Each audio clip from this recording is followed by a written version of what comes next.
آقای دانشمند ایران کې علیم د غي سیوارو چې ماته یو جوان راغو ماته هغه بهجت سم لګ ملاو کا لګ مو ته بوزا مو ته هغه بهجت ته څه کوي چې هغه بهجت کومه کیسه خبره د تکای کومه نصيحت د تکای مغه بزده توکم اب انده خبره د توکی چې راه نجات ترک گناه راه نجات لیاره گناه پرخلاله نجات ده انده بس عمل په وک اندار څه دي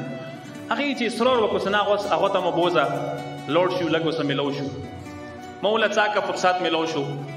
درېدو مو ته بیل ورشي چې نه بیل نه شم ته ډارې کوم د سنې چې توي څه باطین کې چی شي دینه د ډارې کوم مو له خو څه صحیح له بوبو د زو یو ورځ مکمل شو فرصت شو ځان سره مو بوتلو مو ته دې هغه ډارې کوم د سمونه یرتا څه باطین کې خنزيري سپای چي هیڅ مو ته له کډوره ډارېږي ځان سالیاره کیا یا ستار العيوب مکه پردا د خدای وسدي اهب د خدای وسدي ایبونه د خدای پټ کی ذکر مزون سویل کله بهجات هغه ته ویرغلو کسان ور سره او هغه کسان کله فارغ شوم ته एकदम سترګې وغړلې مو ته دیس جوان ته دی مو کوم د ځوان لوړ مو ته دیس ای جوان د شیخ څه ته کومه خبره کړې خبره ماغاده سوچ مده مو خبره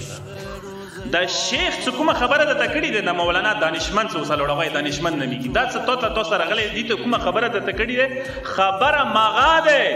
یعنی څه یعنی مخکې نه خبرو راه نجات ترک گناه راه نجات دا غواړي نجات حاصل کی گناه پرېږده او گناه کوله داسې دی که زه د جوانانو لپاره یوه جمله عرض کم امام تاسو معاشرې کې یو کس خونه جوړه کړي خوارۍ او سیوه کې زحمتونه وکړي رنګونه ویر کې کمپلیټ شي څو ورځې بعد اوسې بلډوزر راوړي مکمل یې چکه کړي غر بري ما ورته څه وتیایي ما ورته وي جاهل دی پاگل دی لیونی دی انداو کیو کنه خو منټل دی خونه جوړه کا تکلیفونه وکړه خوارۍ وکړه پیسې په خرج کړي دوباره یې ویرانه کړه اندیشان سره د خدای په نظیر کې هغه کاس دی